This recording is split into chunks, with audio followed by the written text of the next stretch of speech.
যখন রান্না করতে ইচ্ছা না করে তখন এই শর্টকাট রান্নাটা করে নিই।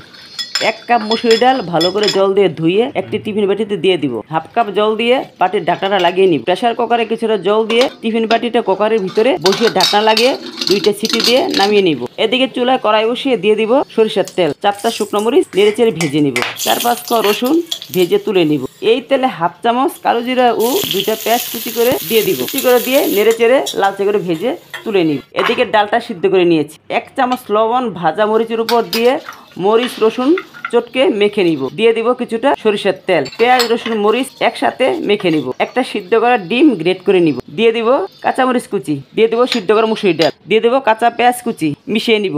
দিয়ে দেব ধনেপাতা কুচি, আবারও সরিষার তেল দিয়ে চটকে চটকে মেখে নিব। একটা প্লেটে তুলে নিব। উপর থেকে সরিষার তেল ছড়িয়ে দিব। তার উপরে গন্ধরাজ লেবুর পিস ও একটা ভাজা শুকনো মরিচ দিয়ে দিব। লাঞ্চ কিংবা ডিনারে গরম ভাতের সাথে এই রেসিপিটা খেতে দারুণ লাগে।